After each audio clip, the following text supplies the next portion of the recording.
Golden State Media Concepts bring you Book Review Podcast, a haven for bookworms of all ages and the widest genres, from mystery to memoirs, romance to comedy, fantasy to sci-fi. If you love to read, this is a podcast for you. It's the Golden State Media Concepts Book Review Podcast.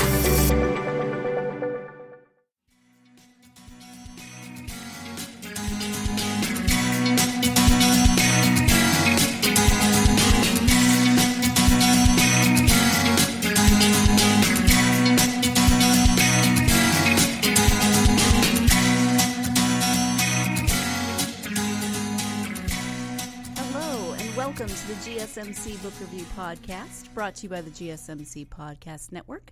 I am your host, Sarah. It is spring in Northern California, so I am once again having the lovely, scratchy, itchy, deep voice whateverness that I'm sure you have all... Actually, you're probably sitting there thinking, when doesn't she have some weird allergy sinus thing going on? So you're probably used to it by now, and I appreciate you sticking around for the various bassinesses of my voice.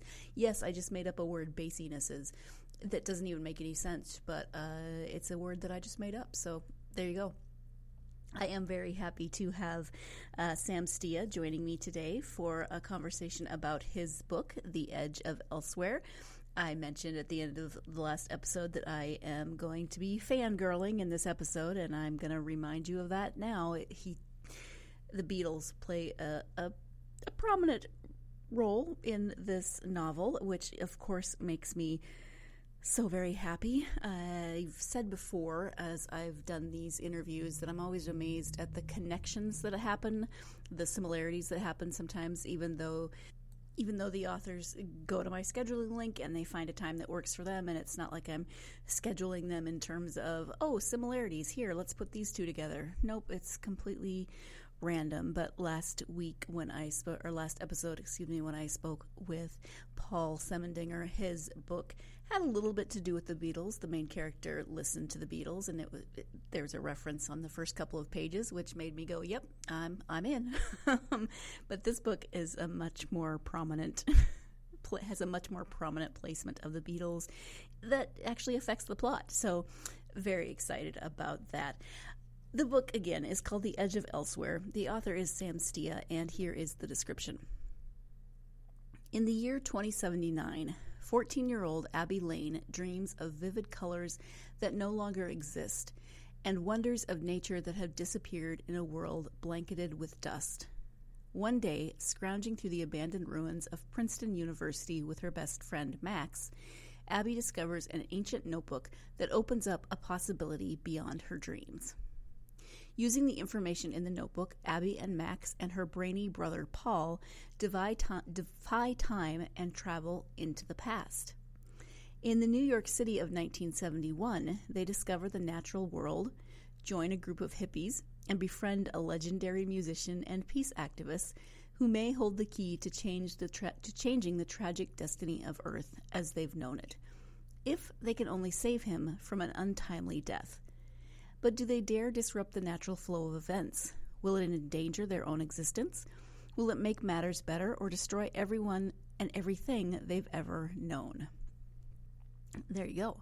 That is the description of The Edge of Elsewhere. It's time travel. It's speculative fiction. It is cli-fi, a phrase I did not know was a thing until recently. Climate change fiction. Makes perfect sense. I've done several interviews with authors who have written cli-fi. I just didn't know it was an actual genre. So I'm a little behind, clearly, but I'm learning all the time, and I love discovering new things and new words. And this one isn't made up. Not like my earlier made up word. This is an actual genre. And of course, the Beatles. You probably have guessed some of what's going to happen from the description of the book and from my fangirling, but this book is it's more than just me fangirling about the Beatles. I do love the time change aspect, or the time travel aspect of it. I love that it is, three young protagonists who are trying to change the world, and maybe they're doing it in a slightly unconventional way, finding a notebook that helps them to time travel, but that just makes it even more fun. So yeah, you've got sci-fi, cli-fi, time travel, etc., and then these three young protagonists and their adventures going to New York in 1971, which was a very interesting and kind of distinct time period. So they do join a group of hippies, and they camp out in Central Park for a while. Just a lot of really interesting things in terms of New York in the early 70s. But I am going to now let Sam tell you more about his book. Again, it's called The Edge of Elsewhere. The author is Sam Stea. Let's turn to that interview. Hi, Sam. Let's see. Now we're not live. This is why. I was reading your name as I was saying Sam, and I said Stam. Okay, so starting again. Hi, Sam. Welcome to the podcast. Thank you. It's good to be here. I'm happy to have you here to talk about your book, The Edge of Elsewhere. Before we get to the book, though, if you wouldn't mind sharing a little bit about yourself, that would be wonderful. Sure. I live in the middle of the state of Pennsylvania, or north central Pennsylvania, north of Williamsport. It's kind of rural out here. I've been here for 25 years. I'm originally from Connecticut, lived up and down the East Coast from Montreal down to Virginia. I spent a lot of time in New York City, but I settled here. I'm a doctor here. I'm a something called a nephrologist, which is a kidney specialist. And I see a lot of hope and glory with my patients. A lot of them are dialysis patients. It gave me inspiration to write the book. And I think I have another one on the way. I've started it. But I like working here. I'd rather work here than anywhere else. I don't want to work in cities. I like kind of small communities, rural life, we'll call it. And I'm married, and I have 2 kids. Wonderful. Thank you for that. So, as I said, the book is called The Edge of Elsewhere. Can you give an overview of that story? Sure. The premise is future is not good with climate change. It's a sci-fi fantasy story. Future world, not good, climate change. Really little or no hope. My main characters, especially the girl Abby, wants to escape, and what happens is that they discover something that allows them to escape, and as the book proceeds, as she discovers hope, she wants more and more to escape, to the point of putting herself at risk and putting her friends at risk.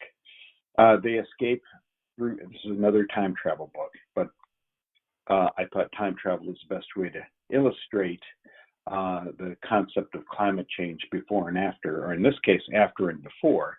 They escape from the future to 1971, the land of hippies and beauty in Central Park, New York City, where they find some friends. They're welcomed as kind of younger hippies, and they have adventures in New York City, and they see what they can do about changing things. Yeah, and so what was your original inspiration for the story? Oh, I'm a climate change advocate, I want to do something about climate change. It all started from, I've always been interested in, or more or less scared of climate change. I do realize it's absolutely real. The science is sound, and we are heading in a very bad direction. Perhaps a year ago, I was more scared than I am now. because of the direction the country was going. Perhaps there's a bit of a shift.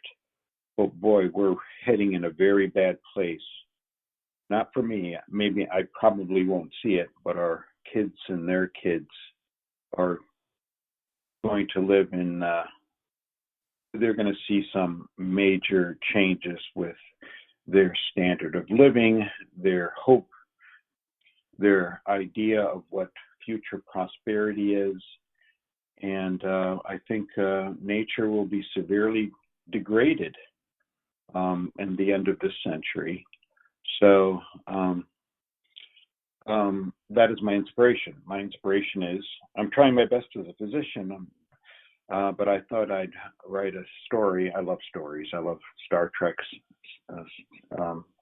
I grew up in the Star Trek world and Lord of the Rings and all that stuff in the 70s. So I thought I'd put a warning out there.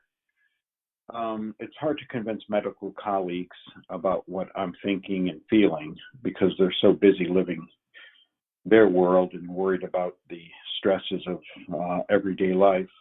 I thought I'd reach out for people otherwise, maybe some young people, but also baby boomers, I wanted to make a difference, and I thought, being alone in my room at night, instead of worrying, I thought I'd just put it down in a book. So that's my inspiration. So there you have a bit of an introduction to the book, to the inspiration for the story. We're going to go ahead and take our first break now. When we come back, we'll, of course, be talking more about The Edge of Elsewhere with author Sam Stea. So stay tuned. You're listening to the GSMC Book Review Podcast, and I'll be right back. Do you want to be healthier, yet you just don't know what to do? All these shows telling you this and that, but nothing seems to work. Well, listen close. Golden State Media Concepts has got something great for you. The Health and Wellness Podcast dedicated to workout trends, healthy eating habits, diet, and everything about healthy living. Join us in our banters as we help you not just live life to the fullest, but live it to the healthiest.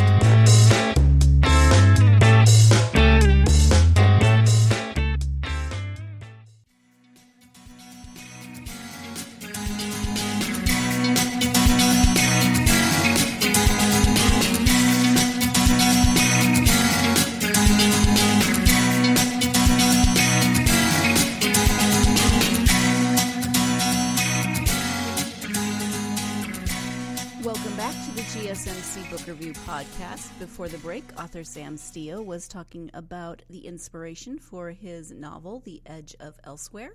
And we are now, of course, going to talk a little bit more about that novel and the characters within it. So let's get back to that interview. The main characters are younger, so, you appeal to, it's not exactly a YA novel because it appeals to adults as well, which is great. Sure. So you've got the younger characters that would appeal to younger readers, but you've also got the time frame of the 70s and the people that they encounter to draw in, like you said, maybe the boomers, maybe some of the more middle-aged people like myself. And, yes. And what I find and what I really wanted to get across is that the hippie generation, the boomers in their time, in the late 60s, early 70s, they fought for something bigger than America, than themselves. They fought against the Vietnam War. And I wanted the boomers to see themselves again in that light. The boomer generation will fade over the next 10 or 20 years, but for God's sakes, they can do something positive for the future like they did in the 70s. I wanted to capture that feel,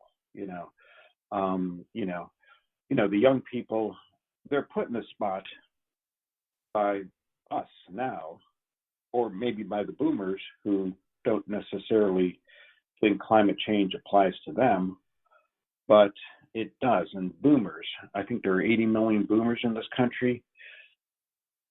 I'm sure they know what's at stake, or perhaps they do know, but but are not willing, and I'm not sure why, I don't quite understand it, but they're not willing to take that leap into activism like they did once 50 years ago.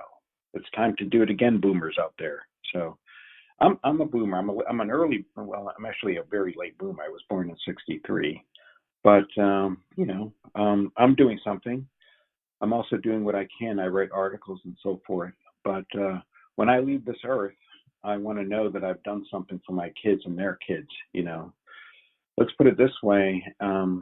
This is far more important than digits on a bank account or a portfolio of something. I mean, this is our future, nature itself, and the health of the planet. We have to leave them that.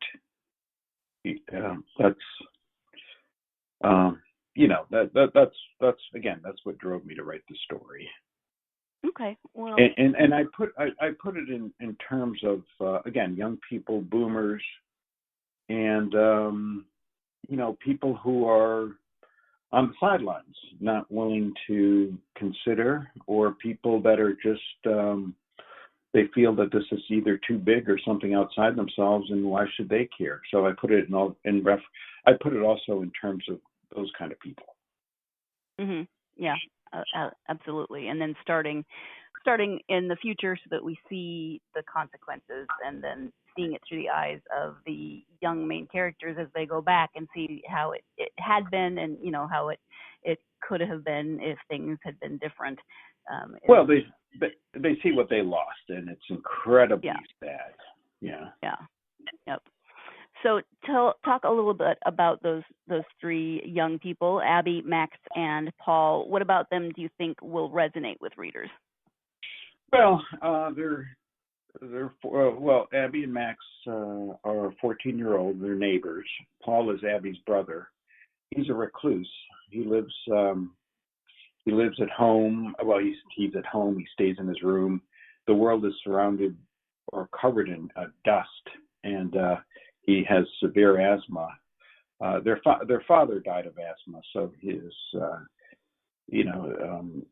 life is kind of reclusive, and he tries to stay indoors. There are no medicines. This is all in Princeton, New Jersey, by the way.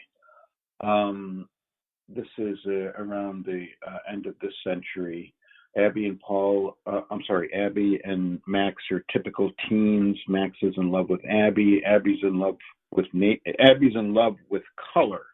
She tries to find color anywhere, everywhere, in books, magazines, and so forth.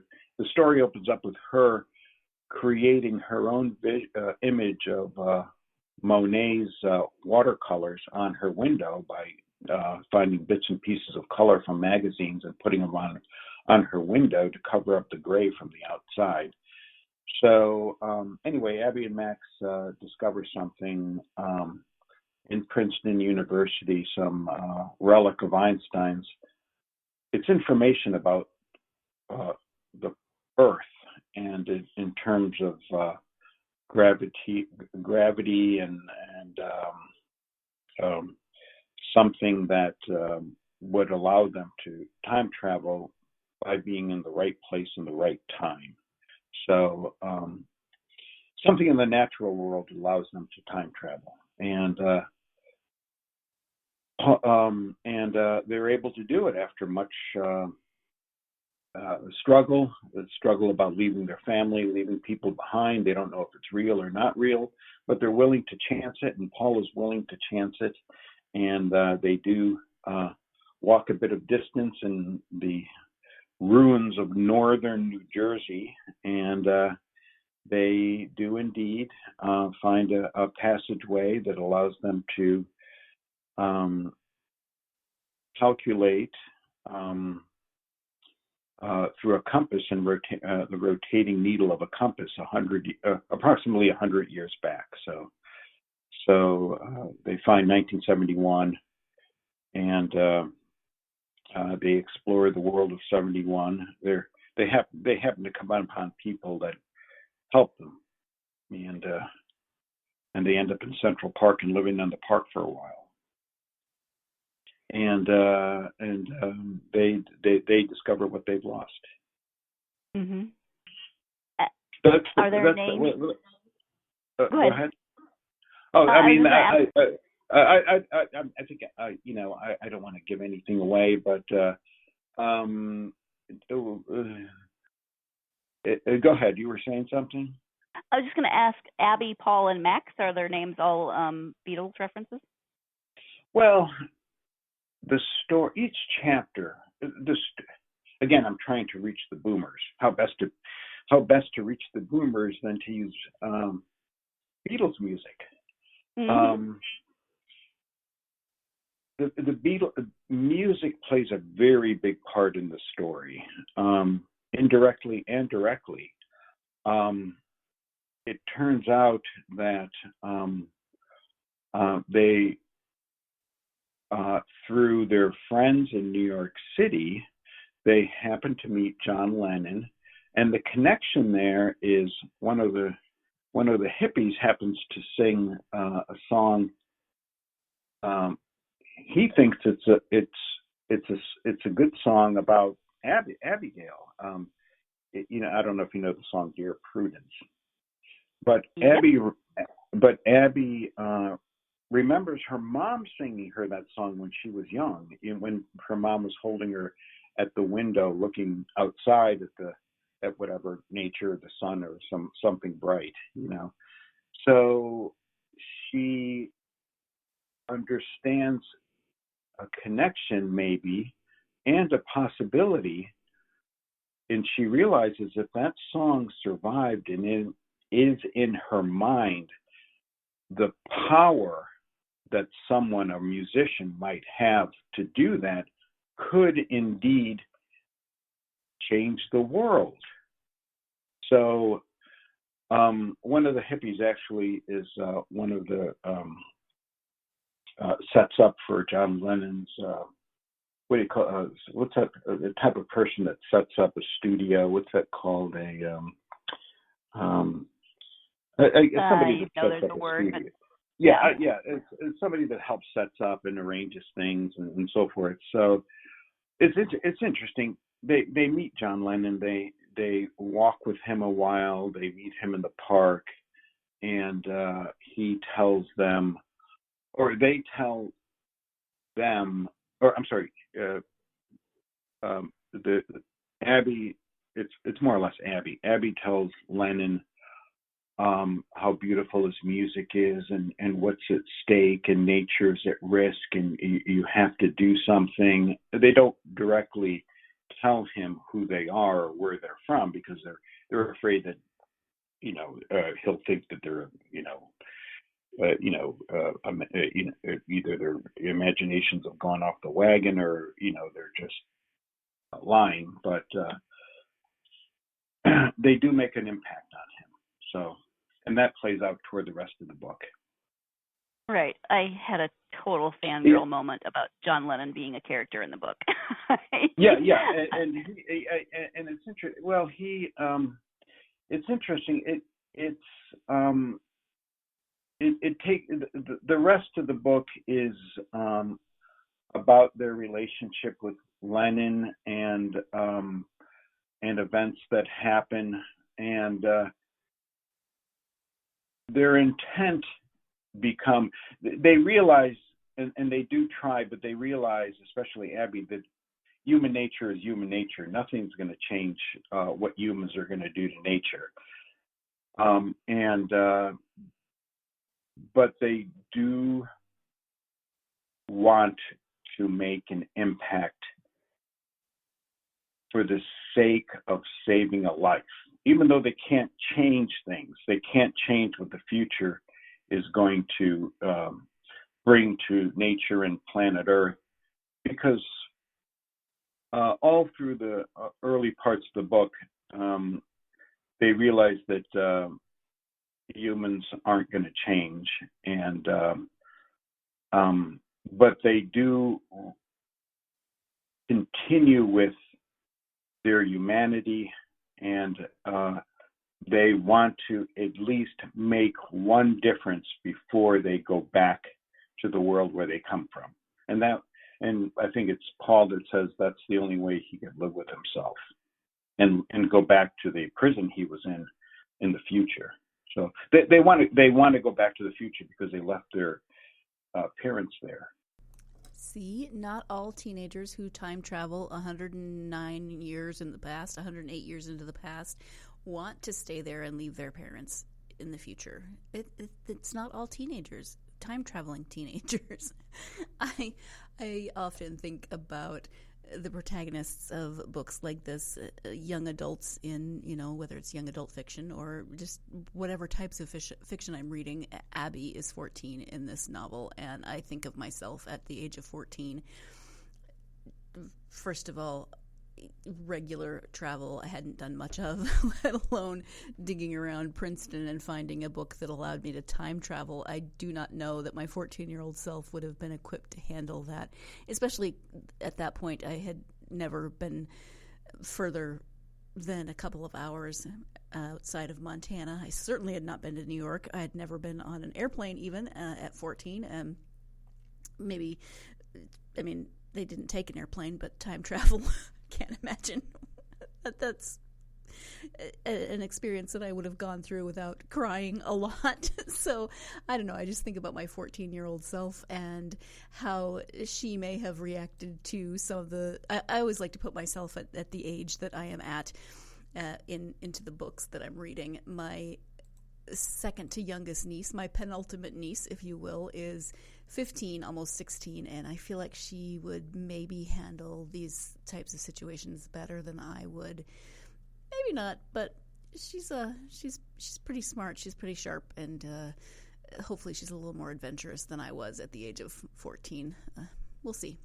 Anyway, we're going to take that second break of the podcast. When we come back, we will be talking about, more John Lennon, writing John Lennon. I feel like I had a brush with John Lennon, the way I act when I'm talking to Sam about writing this character. And so it's as close as I'm going to get to actually talking to John Lennon, who, of course, is no longer with us. And even if he was, I still wouldn't meet him and talk to him. So poor Sam had to deal with my obsession. Let's take that second break. Stay tuned. You're listening to the GSMC Book Review Podcast, and I will be right back. Tired of searching the vast jungle of podcasts? Now listen close and hear this out. There's a podcast network that covers just about everything that you've been searching. Hey! The Golden State Media Concepts Podcast Network is here. Nothing less than a podcast bliss with endless hours of podcast coverage. From news, sports, music, fashion, cooking, entertainment, fantasy, football, and so much more. So stop lurking around and go straight out to the Golden State Media Concepts Podcast Network. Guaranteed to fill that podcast itch. Whatever it may be. Visit us at www.gsmcpodcast.com. Follow us on Facebook and Twitter, and download us on iTunes, SoundCloud, and Google Play.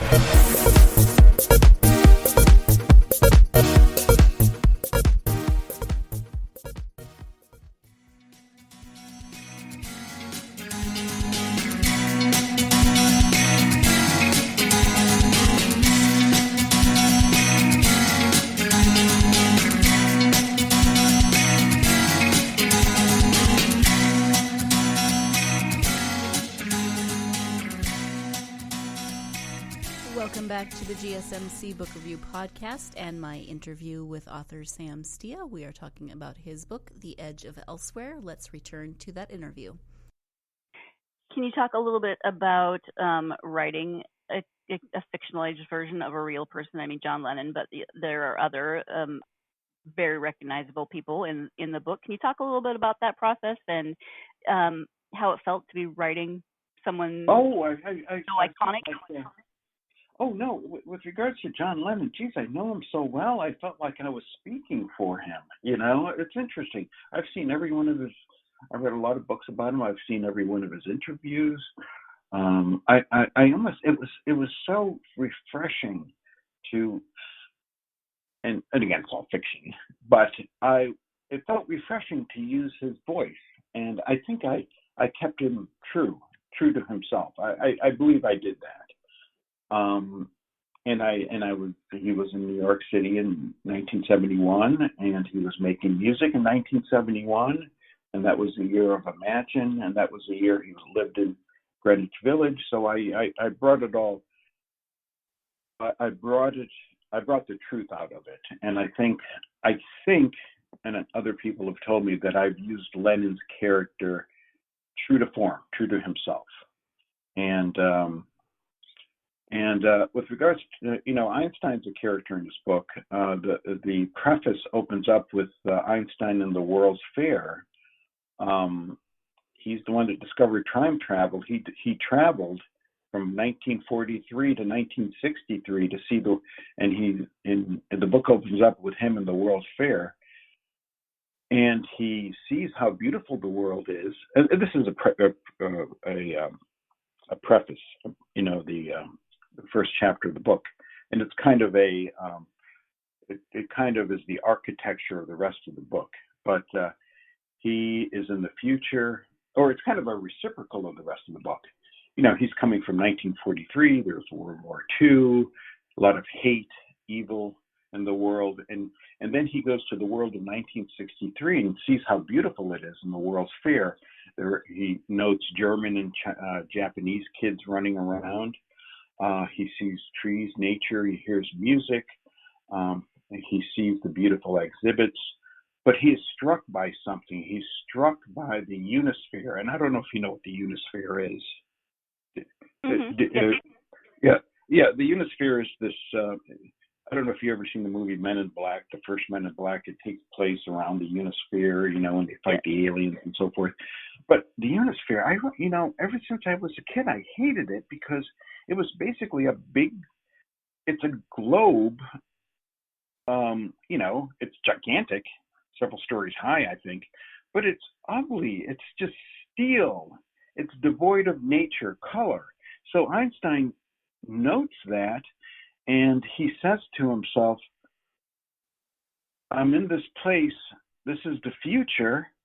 This is the future about another future, but their future is just, they've forgotten about nature. If the Unisphere is a symbol of Earth, and what we see the Earth, as a symbol or a representation, it's devoid of nature. So he's worried, even in 1963, that nature will take a backseat to technologic advances, and that's the feeling he got. And it turns out he was right. But the rest of the book is kind of an inverse of that, But Einstein and Lennon are the big characters, are the extra, or the celebrity characters in the book. Mm-hmm. Mm-hmm. There's we've already talked about the fact that there's a lot of music, but there's also a lot of art references. Obviously, there's science references because it's a science fiction book. But can you talk about how music, art, and science all intertwine and play roles within the book? Oh, sure. Well, you think of a kid in the future when, society's collapsed. There's hardly any color left in the world. I mean, you can imagine with heat and forest fires and, what North America could look like with 5-degree warmer temperature, 5 degrees Celsius warmer, which some scientists are predicting. It's a dark gray world. I would imagine in that kind of place, color would be something prized, finding colors in books, magazines, art books, paintings, Van Gogh, Monet. Abby, I don't know if you know the painting Christina's World. It's about, I'm not sure. I think it's Andrew White. He painted it. It's about a girl that lies in a field, and she's looking at her house from a distance. It's an open field, Abby sees herself as that girl in that painting because she's not quite sure if she's trying to get away from something or go to something. In other words, art, pictures, and colors from old books in and around Princeton University is a joy for her. It's more or less her joy. It's her escape, more or less. Mm-hmm. Also, music. There's an interesting connection with music, and that comes out later in the book. But her mom used to sing to her Blackbird and Dear Prudence. Her mom's lost a bit of hope, though, when her husband died of a pneumonia. So Abby reads a lot. She knows Lord of the Rings. She knows poetry. There's references to. I think she calls Emily Dickinson her friend. She's always talking about Emily. She wishes Emily could see the time tunnel, and she wants Emily to be her guide through time. She makes reference to that. So imagine kids, nothing much else but books around, or maybe some music you can pass from one generation to another. I mean, we've lost that, I think. I mean, we're all staring at our cell phones. But that's the connection with art and music and literature in her mind. Mm-hmm. And she really uses it when she thinks and she explores the world of the past. Yeah. Thank you for that. I really appreciate it. You've talked a little bit about this, but what do you hope that readers might take away from the book? Well, geez, somebody. I mean, I a different perspective. There's something that Carl Sagan did. It's called the tiny blue dot. I think that's what it's called. It's called the pale blue dot. When Voyager was leaving the solar system, it took a picture of backwards at Earth, and the Earth appeared just like a piece of a mote of dust floating in a beam of light. It's a perspective of the Earth, very frail, not a tiny place, fragile, just out there. That's our lifeboat. I kind of try to do something like that, to see the world, to see our place in it from the perspective of kids of the future.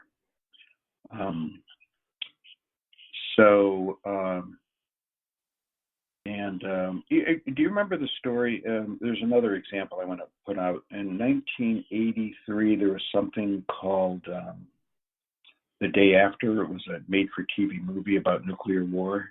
Does that ring a bell? I was maybe not. But I was 8, so I may or may not have seen it. You wouldn't be watching those kind of things. But anyway, you talk to your parents or whomever. But anyway, it was a change of perspective, but it was so powerful. It was the perspective of people who lived after a nuclear attack.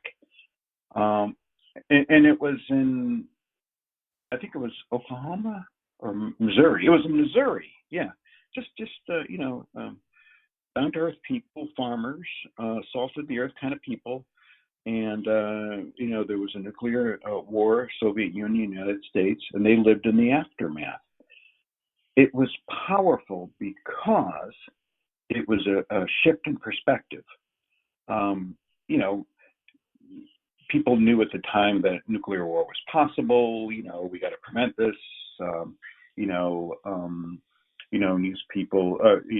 newspapers and newspeople were always talking about nuclear war, but it was a real abstraction, more or less what climate change is like, an abstraction. But that change of perspective out of a story of fiction, it was fiction, but it was based on real possibility. But it had such an impact. If you learn about the history of the 80s and look that up, I think it really made an impact about preventing nuclear war, and it did something. I think it was called. I think it was instrumental in a treaty banning intermediate nuclear weapons in Europe. But I tried to do that, a change of perspective, and noting how powerful it could be from my own experience. Mm-hmm. Did you do, what kinds of research then did you do for the book? Oh, geez. The research, well, I learned a little bit about relativity science. There's some mentioned of quantum mechanics science. I did some research from that. But geez, it popped right out of my head, and it was based on Beatles music more than anything. A great inspiration was XM radio because, I spend a lot of my time driving to and from dialysis clinics, and I listen to Beatles on XM. That's where the story came to me. I remember thinking the song Eleanor Rigby and, Here Comes the Sun. I imagine I was thinking about, there's so much love and color and hope in their music. And I was thinking, geez, people are going to hear this 100 years from now, and the world might be an entirely different place from what this music sprung from. Are they going to make the connection? Is this music going to give them hope to form a new world, a better world? So that's my research. XM radio. Nice. I love it. I love that there's Beatles on XM, but I also like that they have the decades, or is that XM or Sirius? Oh, the 80s and the 90s. Yes. Yeah, they have the decades. So, but there's no music like the late 60s, early 70s. There isn't really, in my mind. If you note that most of, I want the readers to note that most of the chapters, each chapter is based on a song from the 60s and 70s. There's one chapter called The Silence of Sound. There's another chapter called Both Sides Now. There's a chapter called Prudence. There's one called Blackbird. So music. I just flipped open, and chapter 16 is All We Are Saying. I mean, yeah. Yeah, music is a big part of the story, and I'm looking for connections. I was looking for connections. So. Let's go ahead and take our last break of the podcast. You are listening to the GSMC Book Review Podcast, and I will be right back. Golden State Media Concepts Social Media Podcast. Time to hashtag everything. We talk about all the fun, crazy stories on social media. From Instagram to Facebook, Twitter to Tumblr, or probably even Friendster. Join us each week as we explore the quirky side of social media. It's the Golden State Media Concepts Social Media Podcast. It's simple, such a sad song. The one that we rely on to get us.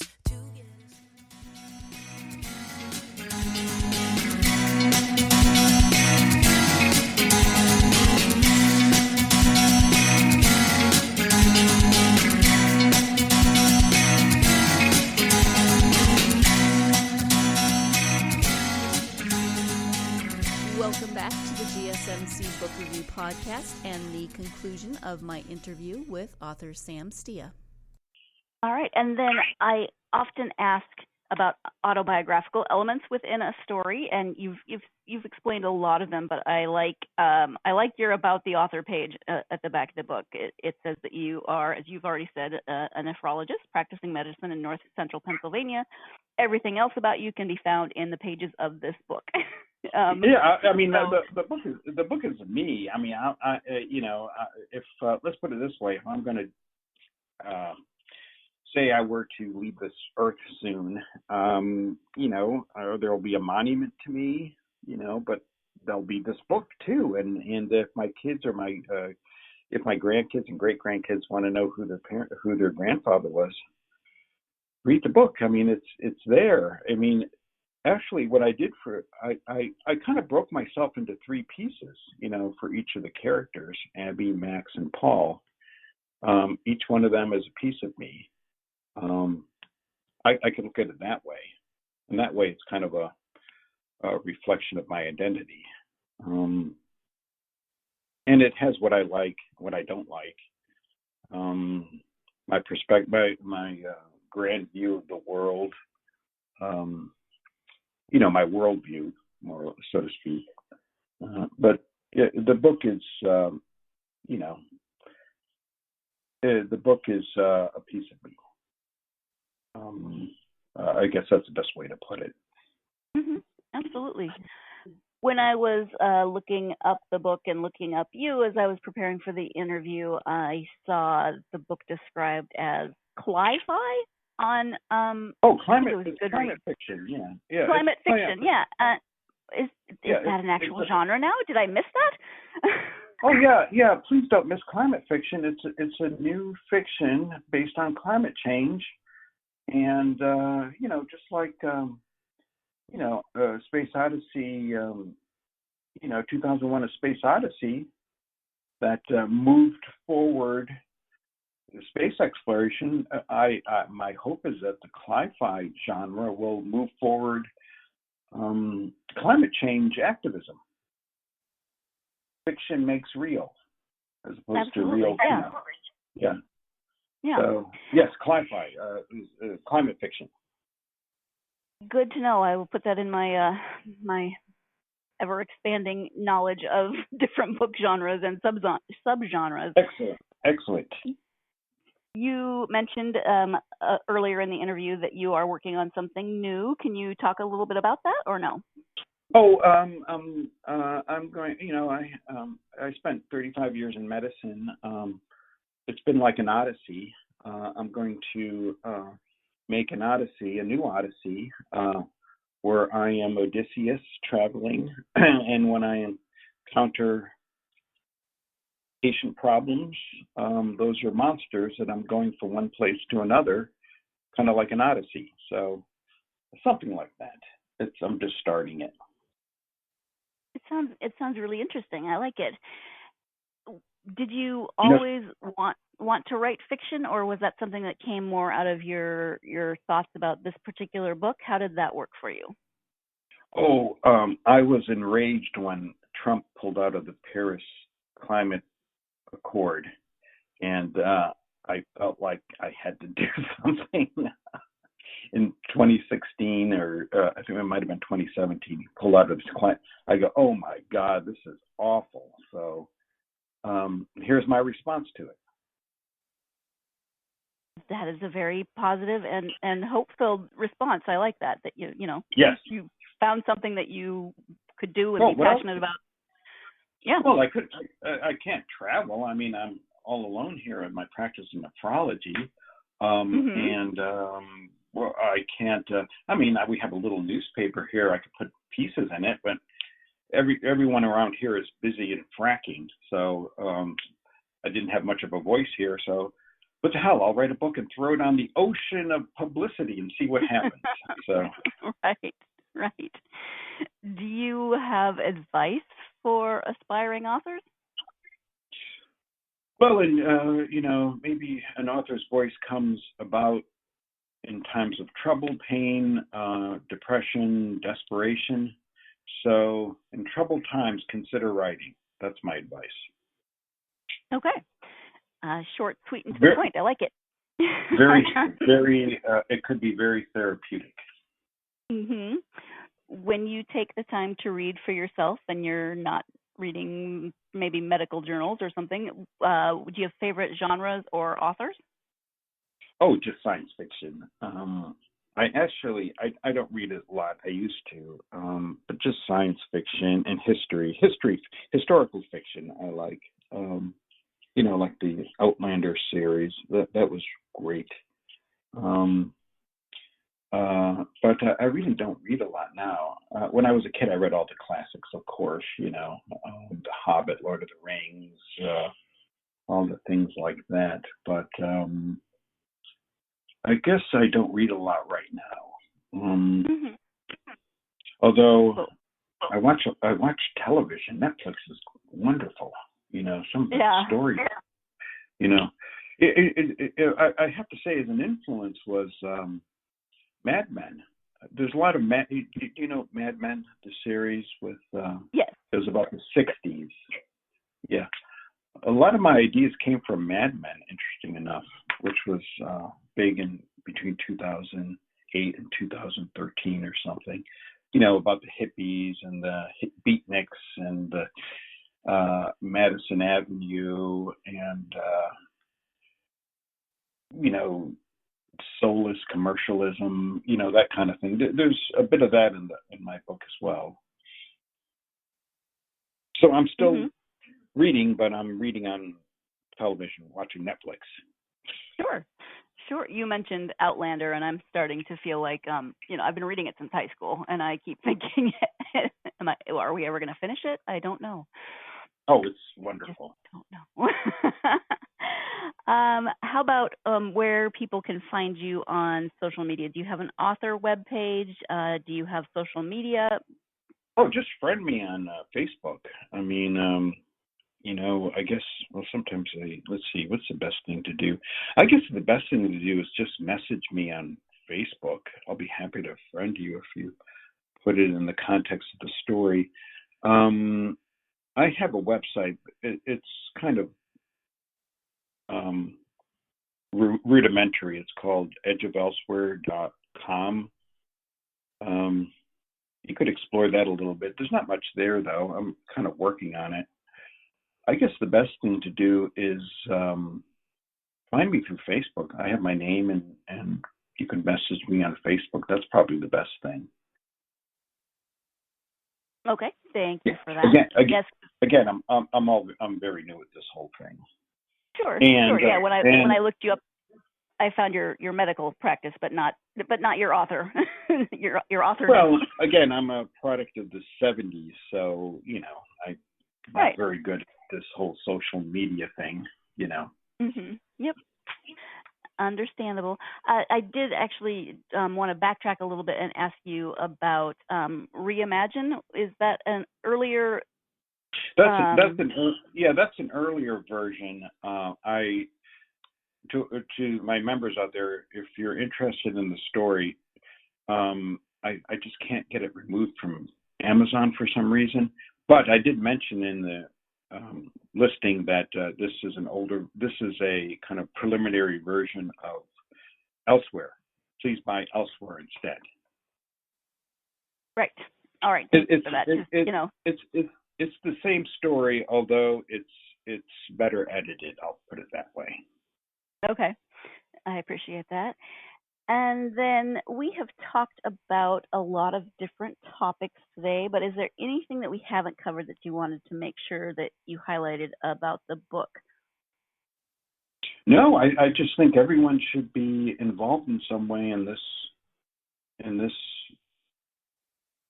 thing. I mean, it's going to make COVID look like a step in a puddle. I mean, I think COVID is not even a dress rehearsal. COVID is a taste of what climate change will be. And with climate change, my concern is it won't get better. I mean, everyone's looking for COVID to go away, either through vaccine or, summer's coming and people will be out and enjoying themselves. When nature dies, when a species is made extinct, when there's a break in a chain in a whole biosphere or biosystem, it's permanent. It builds on itself. Climate change, I'm worried if it comes, will get worse, despite what we do.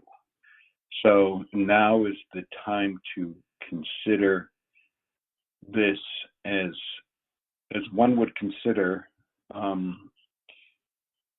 nuclear war in the 80s or, nuclear war in the 60s, Cuban Missile Crisis stuff. I mean, this is existential. We have to get out there. We have to vote the right people in office. We have to educate our kids about something that's absolutely real. It's been too politicized. Climate change, and science doesn't care what politics you believe in or whether you're a red state or a blue state. It'll do what it's going to do. And I know this from my own profession of medicine. When kidneys start to fail, they fail despite what we do, because you reach a certain tipping point and nothing stops it. And I'm worried that this is kind of the same biological model as someone with kidney disease. Mm-hmm. Sorry to be so bleak, but well, no, you've got to speak your truth, and so yeah, I appreciate that. Thank you for that, and also thank you for taking the time to talk to me not only about the book, but also climate change and the Beatles. I love the Beatles, so this was a lot of fun. But thank you so much for joining me. I appreciate it. Sure. Thanks, and thanks for having me on this delightful show. So thank you to Sam once again for joining me, for putting up with me, for being very patient with my Beatles obsession. But thank you, Sam, for joining me to talk about The Edge of Elsewhere. I was mentioning the interesting coincidences of some of my interviews, and another one is that last week I spoke with Dr. Paul Semendinger, and this week I spoke with Dr. Sam Stea. So different types of doctors, but still very interesting doctors and Beatles. I can live with that. If you are a fan of time travel, of speculative fiction, of historical fiction, because there is, some of that in terms of the 1970s New York, and fans of cli-fi, which I'm going to say as often as possible, because once you learn something, you need to say it a bunch of times in order for it to stick in your memory.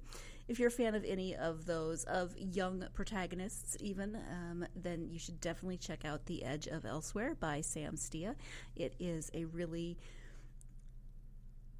It's a good read, it's a fun read, but it also highlights some of the things that are concerning in the world. And it also highlights the fact that a lot of our younger generations are very concerned with the state of the world. They're not just, running around not paying attention. They are definitely paying attention, and they are concerned, and the fate of their futures rests on us, on them, on so many different factors. So I am glad that 14-year-old Abby is much braver, and Max and Paul as well, but braver and smarter and works harder than 14-year-old me would have in the same situation. I thank you, as always, for joining me. I hope that if you're a fan of the podcast, you will do me the favor and honor of following me on social media, following the podcast at least on social media, GSMC Book Review. You can find us on Facebook, Twitter, and Instagram. You can also help out the podcast by writing a nice review. That really helps us to get the podcast out to more listeners such as yourselves. You can write a nice review. You can leave a 5-star review. I mean, obviously you don't have to leave a 5-star review, but that would be very, very lovely if that's how you feel. I'm not going to tell you how to feel, how to review, but just asking, putting that out into the universe. I hope you will join me next episode when I am speaking with Mona Johnson. We are switching to nonfiction. We're switching to a memoir. It is called Not Created Equal: An Immigrant Muslim Woman's Pursuit of Equality in Her Family, the Army, and America. And it is it's such an interesting story. It's such an interesting journey, and I really enjoyed speaking with Mona. So please join me for that interview and learn more about her story. In the meantime, I hope that whether it's spring or not spring where you are, your allergies are behaving better than mine. And I mainly hope that your time always involves plenty of space to get lost in a good book. Thank you. You've been listening to the Golden State Media Concepts Book Review Podcast, part of the Golden State Media Concepts Podcast Network. You can find this show and others like it at www.gsmcpodcast.com. Download our podcast on iTunes, Stitcher, SoundCloud, and Google Play. Just type in GSMC to find all the shows from the Golden State Media Concepts Podcast Network, from movies to music, from sports to entertainment, and even weird news. You can also follow us on Twitter and on Facebook. Thank you, and we hope you have enjoyed today's program.